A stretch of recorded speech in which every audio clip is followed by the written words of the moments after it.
All right, welcome back to the Buddy Book Club. I'm Dylan, here with my Treehouse teammate, Keith. And each episode, we're going to be diving into a popular book. But, we're here to talk about the important stuff, like, is peeing your pants cool? What happens in treehouses? And why the hell would anyone lay a 5-1 bet on Bill Travis to win the pie eating contest? That sound about right to you, Keith? Yes, this is not what we cover on every podcast, but this pertains for this actual book. Yes. Yeah, well, for this episode, we're going to be reading The Body by Stephen King, or should I say we've read. If this is your first foray into Stephen King, this is like a short story he wrote that was part of a 1982 collection. It was called Different Seasons. It's along with Shawshank Redemption, which I'm sure a lot of people are familiar with, Apt Pupil, and The Breathing Method. Keith, this is your first take into Stephen King, right? Correct. Yeah. I've read The Stand and some of his gunslinger stuff. So more of his like fantasy than horror-y kind of suspense that he's going for. And then this is kind of neither of those. This is, a coming of age story featuring 4 13-year-old boys in southwestern Maine.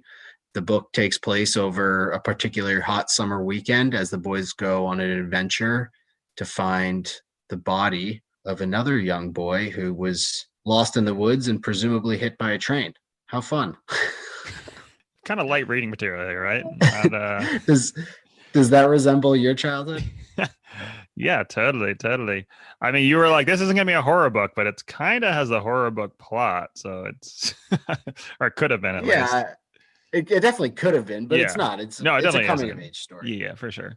Well, before we get deeper into this episode here, we like to start us off with a libation from the book itself. Sometimes we have to make these up based on the things that are happen in the book.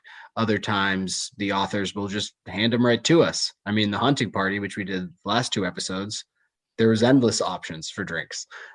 This book was a little bit less, but I think we did find a winner. Some honorable mentions: Pop Off Vodka. Maybe it's a Northeast thing, but that was definitely our shitty college vodka of choice. Did you ever take Pop Off vodka and put it in a Grey Goose bottle and tell people that you were high class? I didn't. I mean, no. Totally. Definitely didn't do that.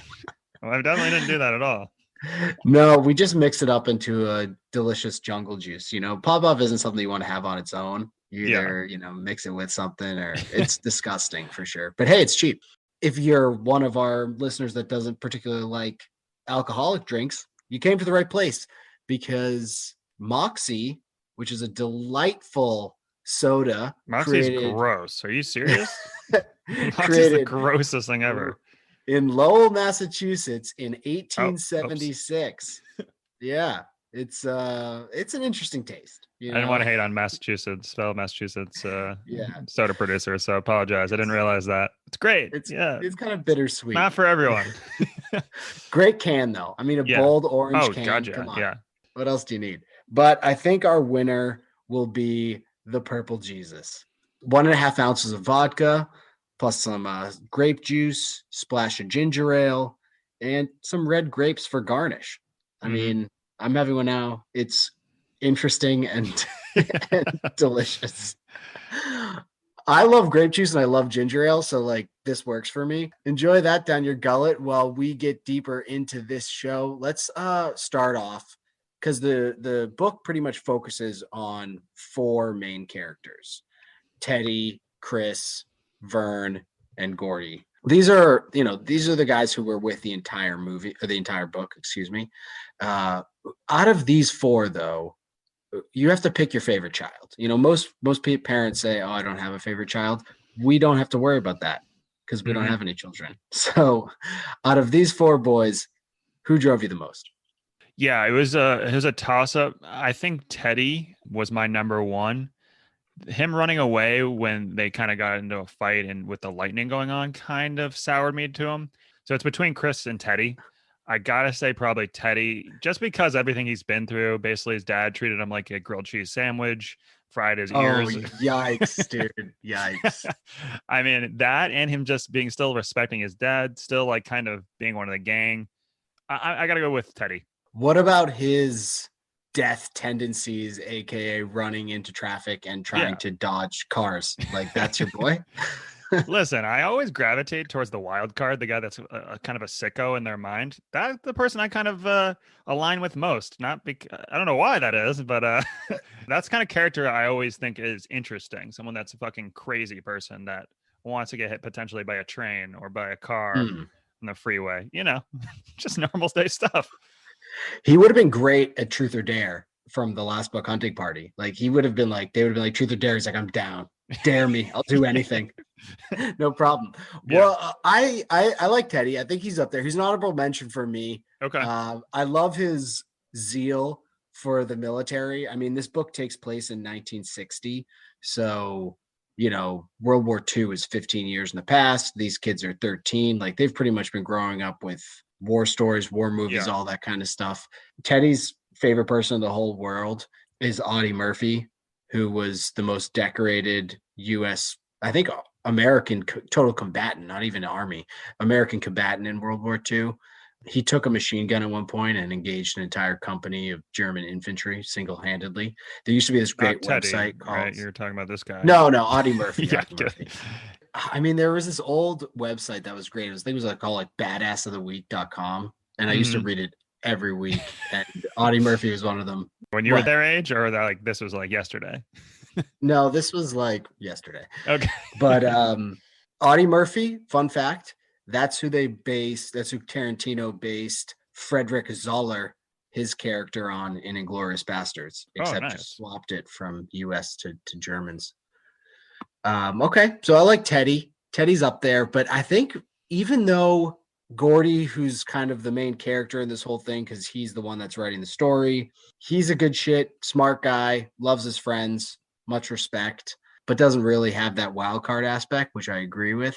And we have Chris as well. Chris, I mean, all these guys have some troubled family stuff that we may or may to go through over this podcast. But I mean, Chris is just a good guy. You know what I mean? Yeah. Like, he, as troubled as his home situation is, he just loves the shit out of Gordy and the rest of his friends, but especially Gordy. I don't know. It's tough because I want to say Chris here because he's like the Ben Affleck to Matt Damon in Good Will Hunting. That's exactly what I had. I think Good Will Hunting stole this relationship from. They really did. They did, yeah. It's because just that, right? The whole time he's saying like, Gordy, like, your writing's amazing. Like, everyone else like, oh, it's a decent story. He's like, Gordy, your writing's great. Like, what are you gonna do? Like, stick around here with us bums? Like, no, get out of here. You got to take your writing and go places. I am almost certain Matt Damon and Ben Affleck took this relationship to Good Will Hunting. If you're around here and we're fucking coming over watching the Pats on Sundays, I'll fucking kill you. That's not a threat. I'll fucking do it, kid. That's the scene. That's literally the scene in this book. The best part of my day is when I show up to your house that 2 seconds beforehand when I think you might not come outside.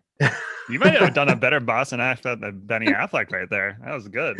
Yeah, well, that scene is in this book, essentially. Like, Chris pulls him aside and does the Good Will Hunting scene. I thought about that relationship beforehand. I was like, oh, this is kind of like Good Will Hunting. And then when he does that like speech to him, I was like, oh, this is word for word what he says. When right before that, Gordy had gone to the convenience store and was doing like math equations and shit, like being like the smartest dude in the room. And I was like, oh, and right then I thought, wow, this guy's kind of like Will Hunting. And then the next scene is that where he's just like giving that speech. I was like, wait a second. Yeah, but unfortunately, neither one of those guys gets my nod. I'm going with Vern. Oh my God. You know what? I'm a Vern guy. That's terrible. Vern is a sweetheart. All right. Vern is a sweetheart. He might not be bright, he might not be bright like Gordy, but the kid's got a good heart. He's the first one to console Teddy after the junkyard incident. He goes up to Teddy and he's like fucking hugging him and just being such a sweet kid. So that's one. He's got that like childhood exuberance that you need on this trip. Everyone's kind of like on a mission and he's like running over the tracks, paratroops over the side, he's having fun with it, which we respect. And the most important one is that he's the only one of them that like takes a minute while they're walking to kind of look around and just say like, how awesome is this? Like, guys, this is amazing. Look what we're doing. This is so cool. And we need more of that in our lives. We need more of it, like enjoying the moment, taking a break, and to have someone in your crew that's doing that for you. That's my ride or die. Yeah, all right. I can give you that. But then again, at the end, my one criticism of Teddy was he's actually not a ride or die at the last minute. Whereas Vern is like the first one out of the group. He threw everyone on the bus as soon as he possibly could. Teddy, I think he said it was because he was scared of lightning, right? As the boys would say, Vern's a pussy. You know? Okay. And but they'd rib on him, but they know they need him. Yeah. So at least for this adventure. And speaking of the adventure itself, this is a quote unquote short story. It's still like 200 pages. So yeah, it's no Death of a Salesman. Like this is a legit book in my opinion. But at the same time, there's pretty much like maybe 6 or 7 scenes. Which of those did you find to be your favorite? So best scene or favorite scene? I feel like it kind of comes down to, when we meet the guys at the beginning, then the whole junkyard incident, the train, them trying to like run over the bridge before the train gets there, leeches. The leeches is the worst. But my favorite was the interaction with the store clerk. I know I already touched on it, kind of the Good Will Hunting vibe there. But just in general, this whole book is really about kids kind of being kids and wanting to be treated like adults, but not having the privileges that adults have. They don't have cars. They have to basically do everything on their own. The interaction with the store clerk of that guy being a fucking asshole, trying to fucking basically rob this kid, that kind of really stood out to me.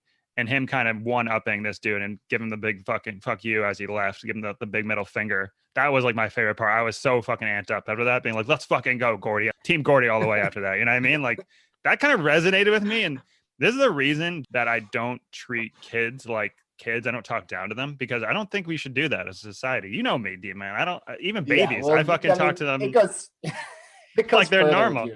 But like that's how we should like treat people. Yeah. I hate talking down to people. I think more adults should treat kids like adults and more adults should act like kids. It should be reverse, Everyone should enjoy life more as an adult and kids should be treated more like adults. You're Vern. Yeah, I look at it. Yeah, exactly. Treat everyone equally. Everyone should have a bit more fun in life, That's all I'm about here, D-man. If you had kids, you'd be like, so did you get your taxes done? They'd be like in their high chair, be like, let me tell you about taxes, child. Oh, excuse me, human. I'm not going to degrade you by calling you child. Well, it's funny you say that because to tell you the truth, out of all of the scenes in this book, my favorite was also the grocery scene. Wow, we love that.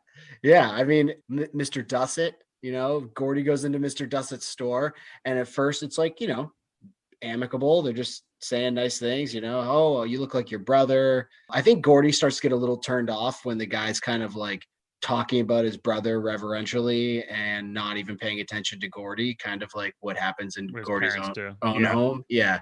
And but yeah, Gordy's quick enough to realize the guy's got his thumb on the scale when he's weighing out the hamburger. And then additionally, the guy can't add, and Gordy's quick with that math and is like, well, actually, dude, that's not right. I'd read the quote that Gordy says to him. Unfortunately, it has some racial epithets in there about the Japanese people who are good people, but this is post World War II. Gordy pulls the, hey, what's your major, dude, to him? But the guy, Mr. Dussett just takes immediate offense to his intelligence. He's like, what are you? Like, who are you? It's like, I'm just trying to not be, gypped off by this guy. And agree with you on the final point too, that Gordy has a fuck you chambered. And even though it's a 13-year-old kid, he's walking out of the store, the store clerk's being an ass to him, and he just says, hey, fuck you. It's like, whoa, 13-year-old kid coming at you like that. Much respect. Deserved fuck you I've seen in the book in a long, long time. Yeah, there was definitely some pride there. But considering we had the same point for the scenes, like I thought for me, it was obviously the leeches one is memorable, maybe the most memorable, but because someone gets a leech stuck to their nutsack, but like that's a big deal. Gordy years later has a scar from a leech attached to his nut. Oh, like the leech scene was maybe one like the most horrific things I've read in a book. Your balls or whatever you have as a person didn't go up into your intestines reading that. Oh, that was, I didn't even know eels existed in the Northeast. I didn't know that was They're a thing. leeches. It's leeches. Oh, what's the difference? Eels? Yeah. Leeches are like slugs. Okay. Eels are like Anyways, fish, either way, I didn't know snakes. either of those existed. The things that suck out your blood from you, aren't those eels? Leech. It's a leech. It's a slug. It's basically. Are they not the same? No, an eel. What? Eel and leeches are probably the same, People and I eat learned today. What? Yeah, they're not the Anyways, same. that is horrifying scenery. For no reason, they just added that in. Like, Jesus Christ, Stephen. Well, this is a good coming of age story. I'm not gonna be able to sleep tonight. And then especially how he takes it off, and then the leech like grenades in his hand and just explodes with like blood and leech guts everywhere. It's like, oh my God. Also, like, big ass for your friends there. He's like, yeah, you want to take this off from me? Like, no, bud, are you serious? Like, that's a huge ass. I respect that, you know. He's like, hey, Chris, I can't do this myself. I need a hand here. You know what, Keith? I'd do that for you. Wow. I would pull a leech off your nethers. I wouldn't ask that of you. That's the type of person I am. But so that was a little taste of the weird Stephen King in that scene. But I will tell you, this book, which was, like I said, written in 1982, it was made into a film, Stand By Me, in 1986. The movie, you haven't seen it, I have, does not show an exploding leech. Oh, okay. That's nice. Yeah. And the boys are wearing their underoos. And he just kind of reaches in and pulls out a leech with some blood on it and then passes out, which is probably better, more family friendly. Yeah. But for me, it was really between the grocery store and the story within the story of the revenge of Lardass Hogan, because that's a great little story. It was a good story. The problem I have with it is that we're already in a short story, quote unquote, right? And then he just puts another short story in the short story, a part of a series of short stories, right? So this he's inceptioning us a little bit, right? And then within the short story, there's a little short story of everything. He'd always, which is kind of I'm guessing how Stephen King writes all of his books. He'll be like, and then Jane down the road, Jane's favorite thing was to eat chocolate ice cream on Sundays and her, loved going to church. And, he just goes into this like rant about someone that's nothing to do with anything, which I kind of love, which kind of gave me the Shawshank Redemption or Goodfellas, where they'll just be like, and that was like Jimmy, and he did this, I kind of love that actually. But at a certain point, it kind of got a little bit repetitive when there was a story instead of a story. That's fair. So that was the one thing that I thought was kind of cheating. And then on the Stud City one in particular. That's the first story? Yeah, the short story. Chico. He was like, wrote this story. He puts it in the book. And then he's like, oh yeah, but that wasn't that good of a story because like I was in college when I wrote it. It's just like a cop out in my opinion, right? You can just be like, yeah, that part of this book I just wrote, it wasn't that good because it was someone else writing it that was younger that wrote it. Like, what? That doesn't make sense. Yeah. The Chico story played a lot into our main story, just kind of about death and mortality and like living with that, which is it's kind of the same story as Gordy's in terms of his brother died in it wasn't a car accident, but it was on a racetrack. So like, what's the difference? So I think that played more to the narrative than the Lardass Hogan one, which was really just like a complete aside. That was just like, hey, there's this crazy story. Like his imagination is amazing, by the way. But I was like, I have another short story, but it's not long enough, so I'll just throw it into this one and use it and say this guy's an author. It's like that's convenient. When it comes to the revenge of Lardass Hogan, the thing I loved about it was its absurdity. It was. It's a story about a kid who gets picked on, so he enters a food contest to make everyone vomit. Like that's his goal. Yeah, it's an awesome story. Hilarious story. Really. Also, real quick, if you down a quart of motor oil, does that not kill you? It's not motor oil. It's castor oil. Oh, what's the difference? No, castor oil is like vegetable oil. It's just, I was like, he's committing suicide. And then I'm like, how is he holding this in his stomach this whole time? Yeah. So I think it was like there's definitely people say there's some like medicinal aspects to it. I don't know if it's it's not like a cooking oil, but it's based off vegetables. You're thinking like castrol. I'm thinking of oil. Castrol. Wait, what is it then? It's not castrol? No, it's castor. You're thinking of castrol. Man, this is where the audiobook kind of comes back to haunt me. Then again, I would definitely read it wrong also. So It doesn't matter Yeah. either way. I would have got it wrong, but still. Yeah. I thought also the great part about the Revenge of Lard S. Hogan was the whole gambling aspect.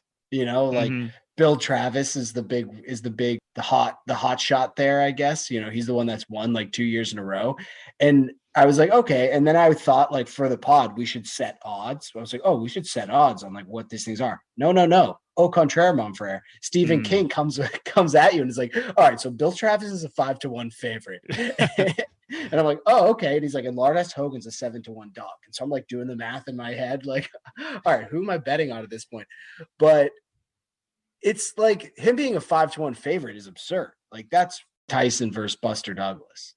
Granted, Yeah. it actually turned out like that. Tyson was actually, FYI, Tyson was a 42-1 favorite against Buster Douglas that year. That's insane. On the MC of the contest, he bet $10 on Bill Travis. Like, dude, to make $2? Yeah. Like what? And then he tries to influence Lard S. Hogan by saying, hey, slow down, don't eat so quick. Right. It's the guy at the party or when you're watching a football game who's like, yeah, I took this money line parlay with all these favorites. It's like, that's the worst thing you can do. This guy's betting $10 to win $2 right. on Bill It doesn't Travis. make any sense. Yeah, shameful. But I like the story. So it was up there for me. Yeah, it was a good story. I liked it a lot. I did love that Stephen King would kind of check in with me at times when he's writing. He would be like, am I right to me? Which I felt like is a more personal way to talk. And he was very casual about his writing style. And he's like, can you dig it? And he would just like talk to me during the book. Did you get that feeling that me and Stephen were connected like that? I did get the feeling that you and Stephen were okay, connected. Thank you. Like that. Yeah. Appreciate that. He does break the fourth wall to some degree. I mean, Yeah. It's an interesting book because it's Gordy writing the book, 30 years later, 20 years later, so he's writing a story, but it's almost like a story for a magazine. Like he's kind of embracing the reader as he's writing it. So I like that. I don't know from other Stephen King books I've read, he hasn't done that. So I don't know if like this is the only one, but I liked it. It's a good, like you said, it's like Goodfellas where you're kind of embracing the audience a little bit, or Wolf of Wall Street. Exactly. And I also did like it's kind of a different type of world building when he like kind of gives you a sense of, instead of just focusing on the four characters and like that's all that you need to know, you kind of get it, the world built around the town of who everyone is and all these people. So even though I did criticize the fact that they would be like, there's Mary May down the road and she's da-da-da, it's kind of this world building sense where you're like, oh, I know a person like that. Like you kind of imagine that person right away, which is kind of cool too. So I'll give him credit for that. Not only that, also in my loves is cross references in books. So some people do this with their movies, like Tarantino does this with his movies where like the characters throughout different movies are kind of connected in some way. You can go through some serious Reddit threads on that. I'm not going to dive into that. But for this book specifically, he mentions the dog at the junkyard is like Cujo, who is the main antagonist of one of his other books, Cujo, about this rabid dog that goes crazy. They mention Shawshank Prison at one point, which ties back to Rita Hayworth and the Shawshank Redemption. Ray Brower, the kid they're trying to find, he's from Chamberlain, which is the setting for the book Carrie. And Ace Merrill, our bad guy in this one, and Vern are also featured in Nona, which is another one of Stephen King's short stories. Wow. There's more too, like more references in here. That's awesome. But it's cool because like if you were a big Stephen King fan, like you see these threads and it's like I don't remember what the books were when we were kids. They're like Easter eggs, right? Yeah, exactly. It's like an Easter egg. It's like the Superman and Seinfeld episodes. Yeah. But this book we read when we were kids, like there was always like the two animals were in the frame somewhere, and you kind of found them for fun. Right. So I like those kind of cross-reference Easter eggs, but it's also world building, like you said, where you think Stephen King has this whole, he has this whole fake Maine inside his head that he just lives in while he's living in real Maine. That was one of my favorites as well. What else did you love about this book? Yeah, I thought too, you just mentioned the dog scene where they're like the dog will rip your neck off and it's this fucking massive thing that like rips people's testicles off first. But that kind of reminded me of Sandlot, which I thought this kind of whole book was like a rated R version of Sandlot. It's just kids kind of being kids, like you know, in Sandlot, how the dog across the street has the baseball, and they're like, that's the most evil dog of all time, and it ends up being, you know, a sweetheart kind of. But yeah, I thought that was kind of a cool tie back to this. Yeah, if Stephen King wrote Sandlot, he wouldn't call him an L7 weenie. He'd call him a fucking pussy. Yeah. It's basically the Yeah, difference. that's exactly right. Yeah, no, I definitely had some Sandlot vibes as well, especially with the dog. And it shows how like stories of when you're a kid, like they just kind of grow and get bigger in your mind.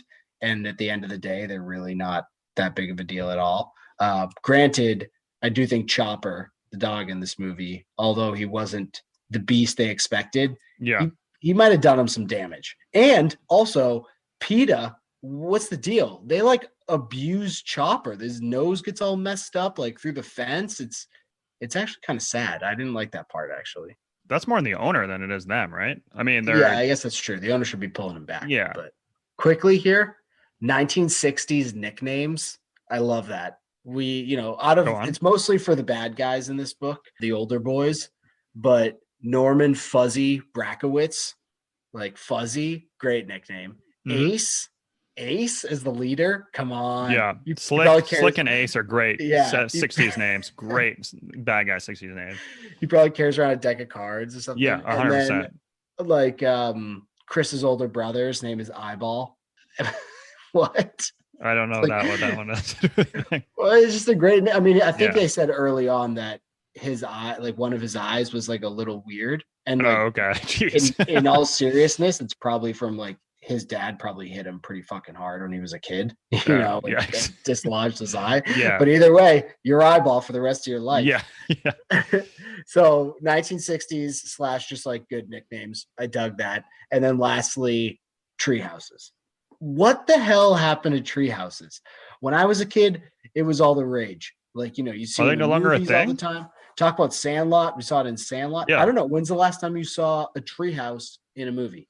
I mean, I haven't been hanging around with 12-year-old kids as of late, Well, obviously because of COVID. I mean, usually I did you- would. I mean, what? Did you watch Step Brothers? There's a treehouse in Step Brothers. Oh, okay. Yeah. So, I mean, I'm sure it's still a thing. No? I don't know. Kids these days, I don't think are. I don't know if it's the internet or whatever it be, but I don't think tree houses are cool anymore. And especially this particular tree house is pretty sweet. Like, I mean, I wouldn't be smoking cigs when I was their age, but Yeah. they sure are. And you know what? All the power to you boys. But they're flipping through some nudie magazines in between games of blackjack. Like, yes, I'm 100% in. Get Yeah. me in this treehouse. It sounds pretty awesome. On top of that, the odds at this casino, this treehouse casino, are phenomenal. Blackjack pays 2-1. You're not going to find that in any casino. What is it usually? 125%? 3-2. Gotcha. Yeah, so 3-2, and then they don't allow 5-card Charlie at any casino, but at the treehouse, if you get 5-card Charlie, you get paid 2-1. Like, whoever's the dealer is losing money here, so I got to get in on this game. Yeah. You're probably counting cards at this point. They have no idea. They're only 12. I mean, that's probably what Gordy was doing. He's fucking mathematician over there. But when I was a kid, we would go trick or treating for the specific purpose of once we got back, we would play poker with our loot. Oh, I like that. You know? Yeah. So yeah, we'd go out for the day. We'd always have a sleepover, assuming it was. Wait, how did you rank? Like, let's say you got almond joys. I mean, I know most people don't really like almond joys. I think they're okay. But like, is that worth the same as a Reese's Pieces? You know, I said that wrong. Reese's Cup. Well, I appreciate that you said pieces and not pieces. I know. It is Reese's Pieces. There's no question. If you have a problem with Reese's Pieces, then call me. I think I've heard like 100 people correct me on that, so I'm shocked you're on my side, and I absolutely love that. Yeah, no, 100%. But no, it's a 1-for-1. So if you, I mean, and an Almond Joy was really like a Hershey's Nugget. It was an anti because people don't like Almond Joys. Yeah, I particularly am fond of them. Oh, so you know, you go through your stack, you organize your candy, and then it's a 1-for-1 bet. And if you're gonna throw a Reese's Cup out there, that's a big wager because those are phenomenal. Gotcha. Plus, just like let's talk about candy logistics. Let's take a quick break here to talk about candy logistics. Yeah, I want to hear about it. A Reese's Cup compared to a full-size Reese's Cup, which is 2 cups, is 50% of a full size.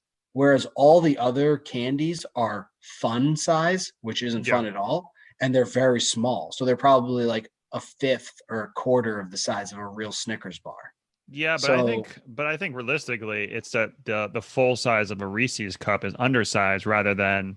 I understand you're saying it's 50% less, but it should be 3 cups at least, and then it'd be more realistic. But that's just the it's an undersized, oversized candy bar. You know what I mean? yeah, it's interesting. This is, you know what? I'm gonna have a lot to think about tonight. Mostly it's gonna be I really want a Reese's cup right Yeah, now. yeah. Oh my God. You gotta throw those bad boys in the fridge. That's the key. Get them a little cold. Giddy up. Yeah, or in the freezer. Just go straight to the freezer. But yeah, Yep. so tree houses, I really like that. I was a Yep. big fan of the treehouse that they had kind of situated. You know, they had the pinup girls on the wall and stuff like that. These guys are 13-year-old kids. Like, respect. I love the treehouse aspect. So you're out of loves. What do we got for hates? Yeah, the only other thing for love I forgot was just a lingo, which you kind of think you touched on, but rank you, can you dig it? That eats the meat. I kind of liked all those. Oh, I had some of those for potent quotables. Okay, all right. That's other thing I hated, which I think you, as the chef of this pod, might be able to speak to better.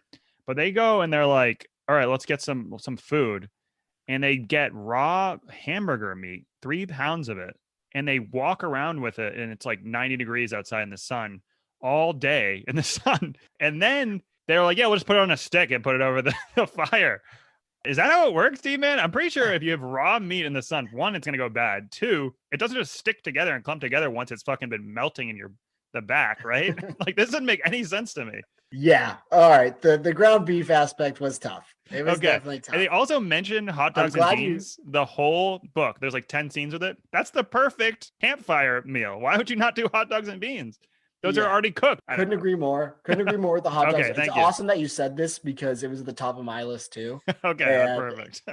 so agree with the hot dogs and beans. Like the hot dogs are already processed. Like they Yeah. can probably stay out in the like out of the refrigerator for longer. Plus beans, full of protein, full of sugars. You're gonna it's a great like I'm on a 2-day hike snack, Mm-hmm. you know, Yep. and you can cook it over a fire really easily. The ground beef, though, made no sense whatsoever. Zero. I mean, unlike a steak, ground beef has to be cooked to a higher temperature because the fact that as you're grinding it, you're introducing more of the meat to air and Wow, also love this. bacteria. And Okay. also the grinding function of it too could have some bacteria on it. So if some bacteria is introduced, now you have more surface area of meat that could be attracted to the bacteria and the bacteria will multiply. And that multiplication process is called the danger zone, which is anytime a meat is between 40 degrees and 140 degrees. That's when bacteria multiplies at its highest rate. They picked up the meat around 11:30. And so you have at those temperatures, you have about an hour because it's a super hot day in the summer. You have about an hour that the meat can be at room temperature before you really have to cook it. And you don't have to be the FDA is kind of like crazy about this. You don't have to cook it always to the max, but they didn't cook the meat until like 6:30. So this is like 7 hours, 7 hours that the meat has just been festering in their backpack on their back as they're just like sweating in the super hot day. Yeah. So you're talking about E. coli, you're talking about salmonella. I mean, this is just all proliferating within the meat itself. But then additionally, once they actually cook the meat, okay, now you got to sear the shit out of it to cook that bacteria off if there is any. No. These kids, they even say they're like, yeah, we just were so hungry. We just pretty much ate it raw off the stick. It's like, why is there not a part in the third act of this book where everyone's just shitting their brains out? Yeah. Like it's the lard ass Hogan, except instead of vomit, it's just shit. And none of them can stop shitting because without question, they got E. coli or salmonella guaranteed. The ground beef made no sense to me. I also hate it. Thank you. Kind of on the same page here for this book, which we love. The other big thing, which this is more of a general, it wasn't that big of a deal in this book. I mean, I don't want to go on a rant here, but dreams in any book or any movie or any TV show, I think is the dumbest artistic tool that's ever been created. Dreams don't mean shit. And they had a dream sequence in here where he's like, oh, I'm just imagining Chris. I forget even what happens, but I've gone past episodes that have dreams in them because I think they're an absolute piece of garbage. They add nothing to the story. and they're just a way for someone that's artistic to spew fucking bullshit onto the screen or into a book that doesn't mean anything. It's fucking bullshit. I don't want to hear anyone tell me about their dreams. I don't want to hear anyone written about their dreams. I don't want to see any movie about them. So fuck that. Fuck dreams. Okay, let me ask you this: do you dream? Yeah. Do you remember your dreams? Sporadically, yeah. Sporadically. Would you Yeah. say once a week? More? Yeah, I'll say once a week. Once a week. Yeah. See, that's your problem. You're not remembering your dreams. You got to work on that. You got to start living in your dreams. You got to get some lucid dreaming going on. I've stopped shows. What was the show? Sopranos had an episode. I almost stopped watching. Oh, great episode. Terrible episode. There's actually like 3 or 4. We need to take up time. It's the same thing when like no, a comedy. These mean things. It's this in this book. If you can't get across what you want to get across through the story, and you have to use a dream to do it, that's just like a cheap stunt, which I don't agree with and I don't like at all. Okay, I'm going to disagree with you here because not only did Stephen King get his point across in the story itself, but the dream he didn't need the dream. I don't remember what the dream was now. The dream helps solidify it. The dream, at the point of the dream, he's talking about all the people pulling. It's Gordy's dream, and Gordy's talking about all the people, especially like the dead people, his brother and whatnot, like pulling him into the water to drown him. And a lot of this story is Gordy's story about understanding his own mortality and facing death. Like that's kind of one of the whole points of it all, is like he wants to go see this body to like see to look death in the face, because his brother had died. He's like trying to think, when am I going to die? Will people mourn me when I die? It's so much about his own mortality and coming to terms with that the dream is about that as well, with the dead people kind of and him, and then also with him writing this book after Vern and all the kids. Who paid you off? The English teachers pay you off for this? This is what it sounds like. All his friends who he went on this journey with have died by the time he's writing this book. Yeah. And so he's kind of looking at it like, why did I live? Yeah, it's crazy that he remembered that dream from 20 years ago. That's so convenient. It's ridiculous. You could just have the character say, it feels like I'm being drowned by my past with blah, blah, blah, blah, blah. Like you can do the exact same thing. You don't need a dream. He says all stuff like that. This is just like another layer of icing on the cake. That's as simple as that. And it's okay. We'll agree to disagree on this. Fair enough. Another thing that I hated was when the train comes in the most anxiety-ridden scene when Gordy touches the rail as they're walking across the river, like hundreds of feet up, and the train comes. Gordy freezes and pees his pants. Totally understandable. But then he's in blue jeans. The rest of the day / the next day, he's just walking around in pee pants. So the whole rest of the book, I couldn't even get involved because I was just thinking, God, it would suck to have piss pants. Okay. Like all I'm thinking of is they would suck. I don't know when the last time you peed your pants was, but I remember a time when I was probably about Gordy's age that I was at a buddy's baseball game. Hot summer. I was also wearing jeans. There was no bathroom around. I had to pee so bad, and I just pissed my pants. It just happened. But it was hard. Last year, you said, or I need to get out of those jeans immediately. It was not like jeans, especially, just don't absorb everything well. But then they're like, was it a crunching and weird? Full piss. Full in the book. Full on piss. I'm saying though, I thought it was like one of those like. You just finished pissing and you let a little out. That's what I'm talking about. The book. No, he didn't just. Oh. He said like all of his muscles froze, but for some reason his bladder just released. So I assume he just fully peed. Additionally, piss stinks. Especially these guys are dehydrated. Yeah, like, you're right. That's a full nitrate pee. He's got pee dribbling down his leg, and then additionally has to hang out for 24 hours. At some point, one of his buddies would be like, it smells like piss. Like, what's going on here? The smell tolerance was much different back then. So I think you could get away with it. It's like, oh yeah, it smells like they probably like pissed in the treehouse. Like it wasn't a big deal. So I think there's a little bit different tolerance level.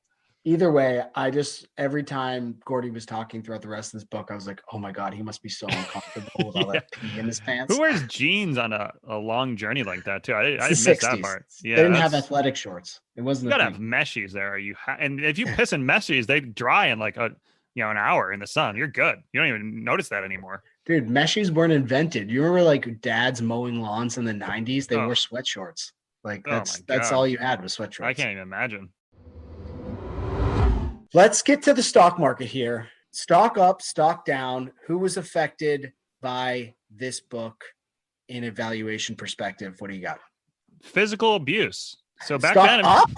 Wait, what? So back then, apparently you just could hit kids all the time. No one said one thing about it. It was basically normal. Everyone was getting beat up. Bullies were just beating people up. Gordy at one point said he was jealous that Chris got his ass kicked all the time by his parents, and his parents didn't care enough to beat him up. So physical abuse, stock up. Should be. It sounds like it's something that's good in the long run. Hot take. Yikes. That's how I read it. I mean, it's pretty clear Gordy's saying that because like he's got the opposite, which is no physical abuse, but also nothing. I'm like saying he wanted to get beat up. He was begging for it. There's some strong literary stuff reading between the lines there, but I'm not going to get into that because that's not what we're here for. My stock up, the NRA, the National Rifle Association. Okay. So there's one gun featured in this book. Chris takes it from his dad. The gun is used a couple of times, but at no point is it used on another person. And more importantly, it's a bunch of kids holding the gun who are successfully defending themselves against knife-wielding thugs. So basically, it's a David versus Goliath, but you have a gun. So at the end of this, you can surmise that if you have a gun in a situation where someone would hurt you, it's going to be better for you.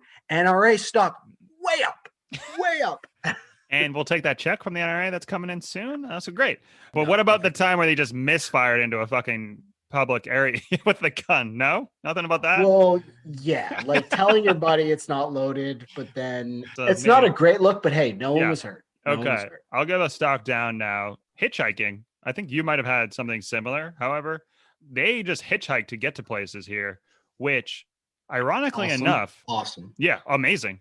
Ironically enough, though, people like fucking Stephen King made it so everyone was scared. I mean, it's probably 99.9% of people hitchhike successfully without anything happening. But Stephen Kings of the world have made hitchhiking faux pas and fucking make it scary to hitchhike now because of books like this and books where he murders people off of hitchhiking. So stock down. Shame on you, Stephen King. Okay.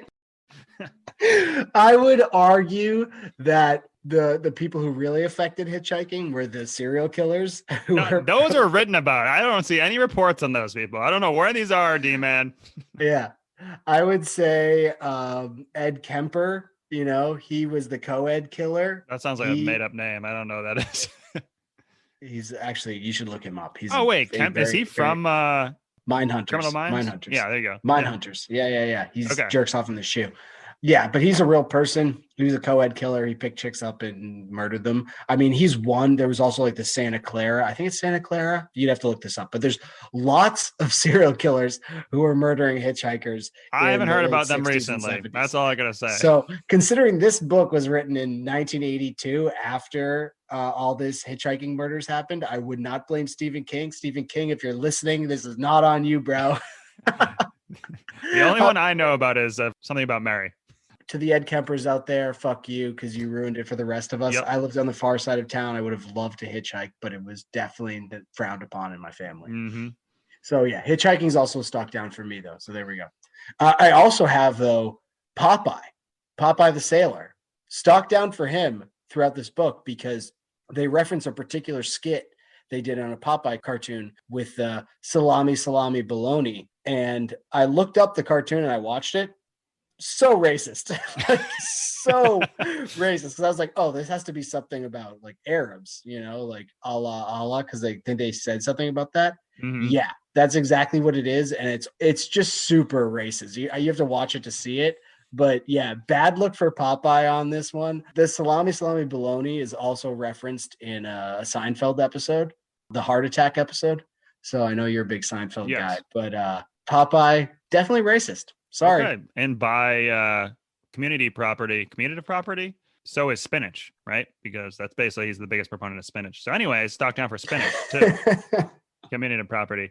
Another stock down for me, the adult Gordy, when they kind of intersperse between what's happening in the book to what's happening with Gordy in his adult life, he takes a trip to New York and he says, "Fuck the World Trade Center." That sentence, stock down. Yikes. Does not too work. soon? A little bit? Yeah. Jesus Christ. Sorry, Okay. Gordy, but now you would be considered a terrorist. Moving right along. Discovering girls when you're 15. What?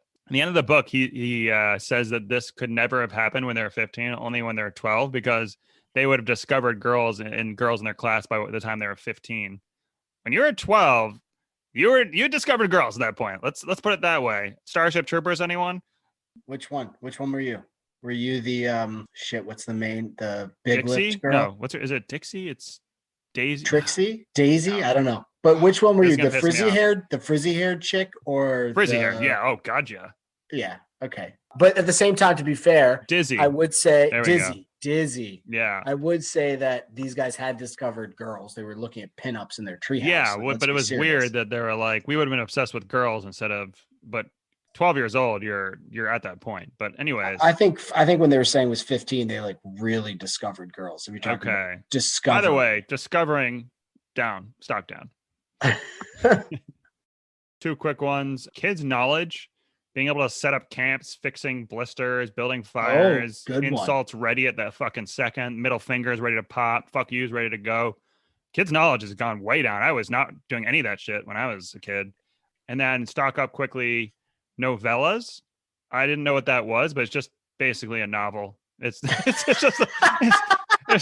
like a short story, like a novel, but it's called novellas. There's no really, it's just like a fancy way to say that. So great play by that. It's a shorter story. Yeah, but it's so a novel. It's literally, I don't know why it's called novellas, but I was like, oh shit, this must be fancy. That's a good play. All right. I will agree on the boys understand, like the Boy Scouts stuff in general, just like them making a fire in the woods and like being pretty much self-sufficient at 13. Like, I no chance. I wasn't there, but I appreciate that. I don't know if that's like a made up thing or if it's like actually true, but either way, they had a lot more freedom. That's for sure. So respect for them on that. So reading between the lines, what'd you think? Yeah, so I think the biggest thing here was kids that when they're 12, they kind of have the perfect utopia set out, right? So they all get together. They're like, all right, we need to get food. Everyone pile together money. There's no questions of like, bro, you're only bringing 5 cents to the table. I'm bringing $1.30. It's nope, here's the money. Everyone and then pitches in for everything else. Everyone brings the cigarettes they got, the weapons they've stolen. Everyone's in it together as one cohesive group, and there's no finger pointing. They also have these like unwritten rules of like basically make fun of anyone you want. You can fucking say anything you want, but there's certain unwritten rules you don't cross. You don't talk about people's parents. And otherwise you solve it with fighting or you gamble or you do whatever you got to do to solve those problems. Perfect society. I think we give power to all these kids that are 12 years old. They will solve the world's problems. Easy peasy, lemon squeezy. Theme of the book.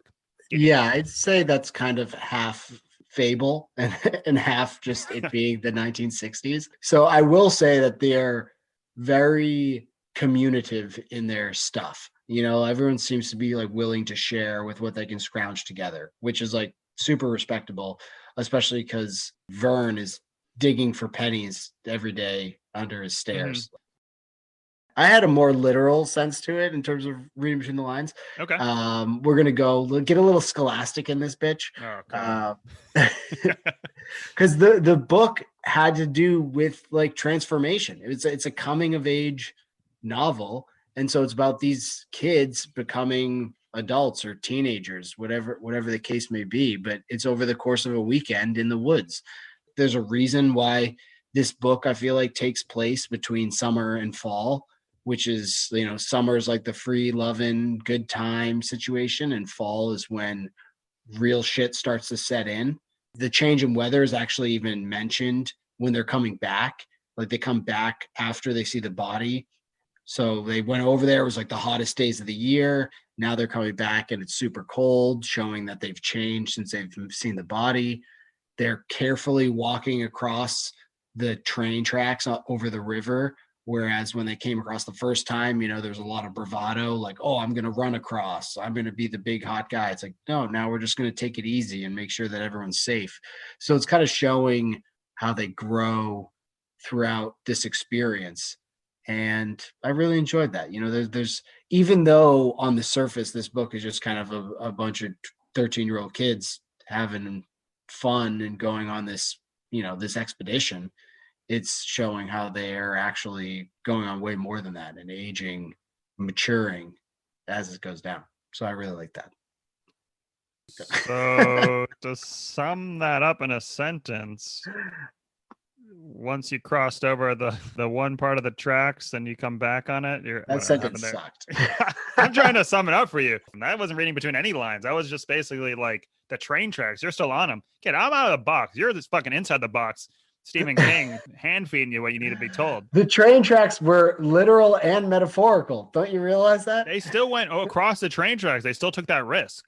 Yes, but it's a metaphorical journey. They were like, we'll die. I don't care at this point. So basically, your metaphorical thing is that they've gone through such hell that they're at this point they've become old curmudgeons that would rather die than have to deal with anything that's tough on the way back. No. I'm just saying that when they come back, it's more of a measured approach. It's not a willy-nilly. They did say on the way back, yeah, I'm just gonna cross this train tracks. I don't give a fuck if a train comes, so I'd rather die than have to walk all the way around. How's that measured? Well, it's measured because A, the train wasn't coming, and B, they didn't know before they took it slowly. Oh, they took it slowly. And you got to figure out how to read between the lines. I mean, I can give you a course on it, but that was not great from you. All right, what about potent quotables? Okay, best quotes from this book. What do you got? Yeah, so I'm not great at reading, so I'm probably gonna mess some of these up. But excitement trembles in him. Some stupid bozo on a spring. Love may be as divine as the poets say, but sex is Bozo the clown bouncing around in a spring. How could a woman look at an erect penis without breaking off into mad gales of laughter? Oh, is that the Chico story? Yeah, which okay. That was the quote, which I don't really get because do women not typically laugh? I don't. Not for me. I don't know. Oh yeah, totally. Must be nice. What about you? Yeah. Well, I thought there were some great disses in this book. So like these kids are obviously, they're pretty crass. Yeah. And they're down to say whatever. So fuck your hand, man. Eat me raw through a flavor straw. Nice. That guy's odd as a cod. Like all those are really good. There's like more disses than that. Those are just the ones that popped off. But when they were talking about the train, Gordy says, my balls crawled up so high, I thought they was trying to get back home. That's really good. That's good. I like that one. And then additionally, when they were talking about girls that their older brothers were seeing, and he said, you ain't never seen such gross looking broads outside of a carnival show. That just read to me in a Boston accent. Like, you ain't never seen such gross looking broads outside of a carnival show. It's so great. Would have been great in Good Will Hunting. Would have been great. Last one. When they're making fun of the guys, the older guys at the end, because once again, they had heard them under the porch and they were saying, oh, you should have seen the body. Like, we don't want to go out there. And they were all scared. So they're making fun of them. And he says, oh, Billy, I think I just turned my fruit of the looms into a fudge factory. Good stuff. Nice, good stuff from nice. the boys. I like that one. I also had the same thing with insults. The other ones I saw were your mother blows dead rats, which I liked. Wet end was used often, which basically I look it up. It's the first section of a paper machine delivered into a slurry form. So, but it's someone who is incompetent. And then bite my bag and suck my fat one. All ones I'll be using pretty soon when I get into customer disputes with Amazon. Bite my bag is pretty good. Quick. Like that's like, bite my bag. Also the leeches did bite his bag. So let's go into some buddy mail. You've got mail. Okay, this is Blake from Reno, Nevada. Hey buddies, One crazy thing stood out to me in this book was when Gordy was handed a loaded pistol as a prank. Boys will be boys, I guess, right? Question mark. I don't know why I have a question mark there. What is the craziest thing you did in your childhood looking back now? I'll hang up and listen. Craziest thing in my childhood. Yeah, Blake, so thanks for like the boys email. will be boys, where Yeah, it's I like at the got you. time you're like, yeah, this is fine, this is normal, and then looking back, like, holy shit, that was dumb. The first thing that comes to my head was that we had a couple of skateboards and we lived on a big hill. And our friend's stepdad said we asked him if he could put the skateboard wheels onto one of our sleds because we wanted to go sledding, but it was the summer. Yeah. And he was like, yeah, no problem. So No problem. we basically put a piece of plywood to the bottom of a sled, like a toboggan type sled, and then we put the skateboard wheels like all throughout it on the bottom. And these weren't like your regular skateboard wheels; these were like the long rubber ones that go really fast.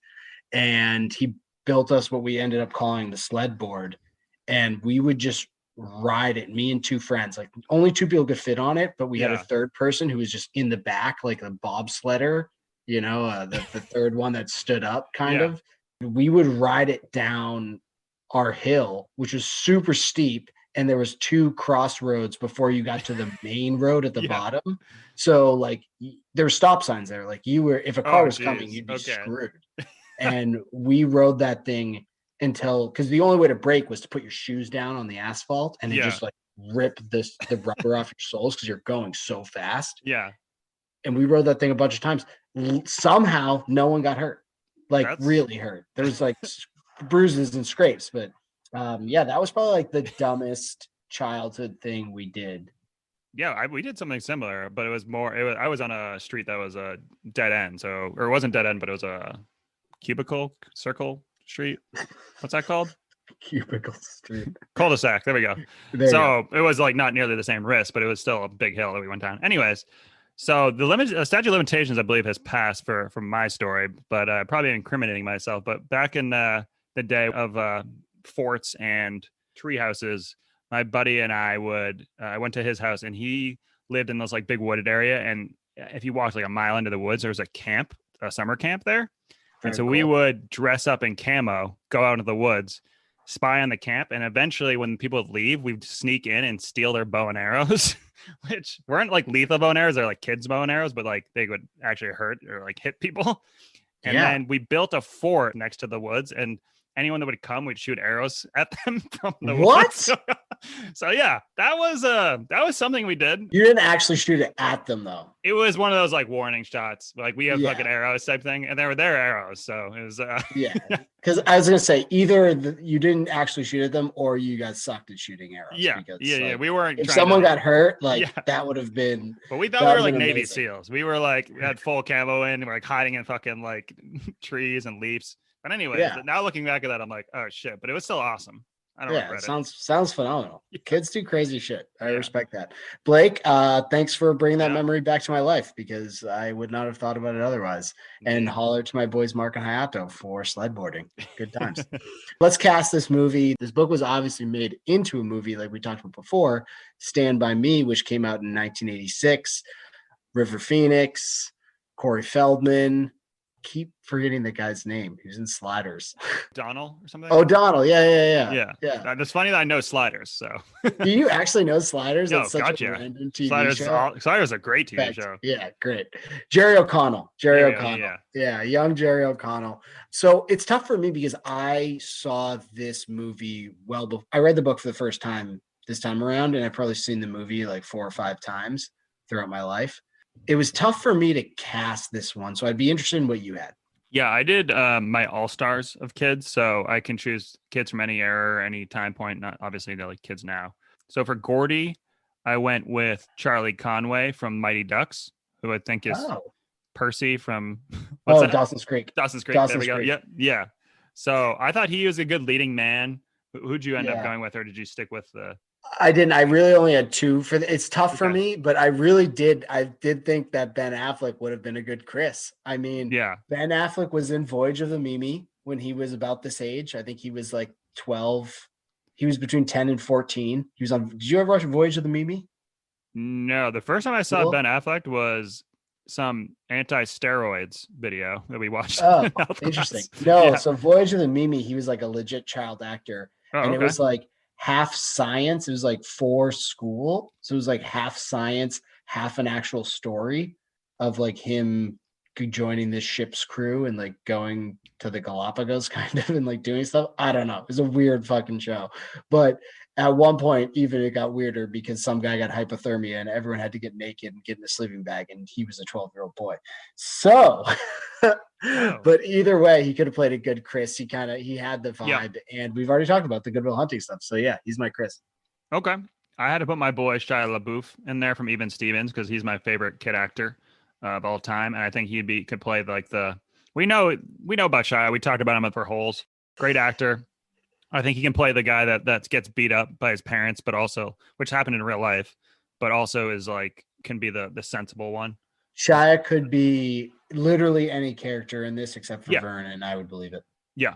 For Teddy, I had Squints from Sandlot, who I think is like the picked Oh, on. Squint Scolari. Yeah, yeah. So I thought that would be a good one for him. And I looked at the movie images, and they didn't show the guy with fucking grilled cheese ears. So what was going on there? It was Corey Feldman, and he just had long, dusty hair. I don't think they wanted to spend the money to like do the prosthetics Okay. for his ears. They did like mention it. I don't Did he remember if have a hearing aid? I don't remember to tell you the truth. I What don't was remember. funny is when the book began and he was like had a hearing aid that was like obvious. I was like, that's super nice of these kids, to not like back then not to make fun of a kid that has a hearing aid. And then the story goes on to be like, oh yeah, and then he gets his fucking head put up against a grill. His ears are all fucked up. I'm like, oh wow. Also, thing I like about these characters is like they would shit on him for that. Like not like being like you have retarded ears, but like because they say retarded, that's the only reason why I'm saying it. But like the fact that they would say, they would kind of poke fun at each other to show their Yeah, friendship. yeah, It's like it's which is not real. personal. Yeah. Yeah, it's real. It's real. I like that, but yeah, it wasn't like that. But it wasn't like that in the movie, from what I can remember. I will also say I didn't watch the movie beforehand, obviously, because I wanted to kind of experience the book itself. Mm-hmm. And truthfully, Vern, I couldn't possibly cast because Jerry O'Connell at 12 is like the perfect Vern. He's so good. Like you should watch the movie just because Vern is like perfect. You would think, oh, Yeah, I'd this probably is change my perfect Vern. opinion of him. The only thing I could say is like Chunk from the Goonies could be Vern. Okay. This is probably not going to be well liked or received, but I had Anakin from Star Wars, the kid. I think he's the most hated actor, child actor out there. But I don't know. The girl in Homeland is probably my least favorite. oh yeah, and so that can tie right into also my side characters, who I think are great kid actors. T.J. Henderson from Smart Guy, great actor, and then the kid from Sixth Sense, but he's too dark to play in this, so I didn't cast him. Stranger Things has a lot to do with this book. Yeah. So you could really just take the Stranger Things cast and Oh put them yeah, in this book, it'd be and great. they'd be perfect. Yeah, that's a Like, great call. they Yep. each have their own thing. My last one was just I put Nick Cage as Ace Merrill. Simple as that. Yep, you're right. You're right. You're right. God damn it. You're right. You're right. Oh, I also forgot to mention in the Lardass Hogan, this was like a big, like the vomitorium, like literally just this huge, which actually isn't about vomit, but this idea a year later came out in Monty Python's movie that The Meaning of Life. Mm-hmm. I don't know if you've seen that skit, but they have the guy who just can't stop eating in the restaurant and is just vomiting the whole time. I'm not sure how big vomit humor was at the time, but it feels like between this and that, I don't know if there's any references as to either, but they definitely put vomit humor on the map. So props to them. Yeah, that was just a quick aside. But all right, what did you like best about this book? Or would you recommend it? I would recommend the book. First of all, it's an easy read and it's an interesting coming of age story. So I think that's good. I don't think if it were 500-page book, I don't know how much I would love it. I think by the time it was over, I was ready for it to be finished. Great story, great overall book. I would recommend it. So you're down. You're down for Stephen King in the future. Yeah, the thing is, most Stephen King books are super long. Yeah, so that's why I'm like, I don't know if I could do this for. It felt much longer than a 5-hour read. It felt like there seems like way more going on. He definitely writes a lot. But like everything I've read from him in terms of, especially The Stand, which is a 1,000-page book, it's like, oh my God, this is such a huge book. It's such a page turner, and you're so invested in the characters.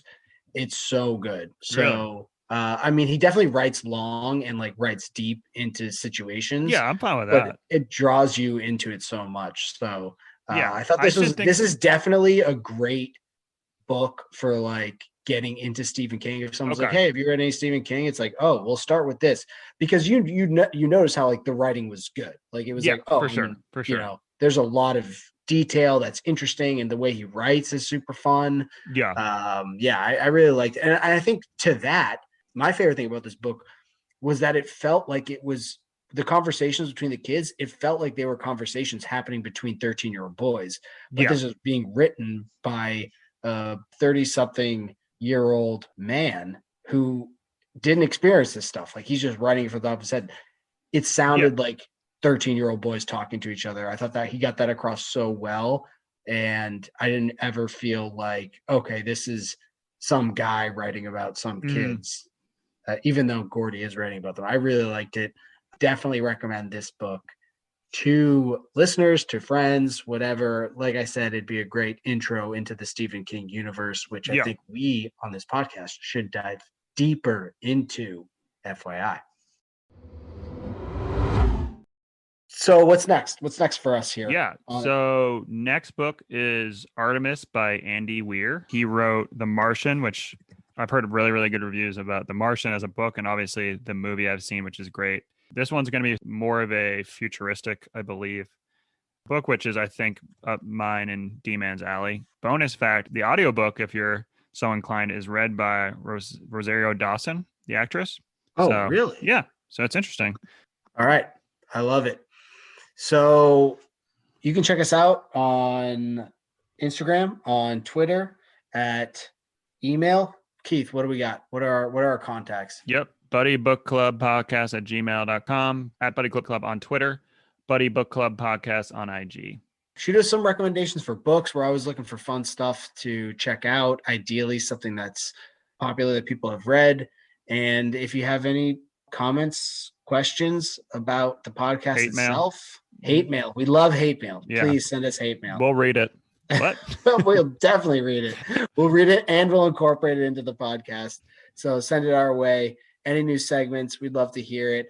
Otherwise, buddy, this has been fun. I really like this book and I'm glad we got to discuss it. And on to the next one. Let's do it. Bye All right. now.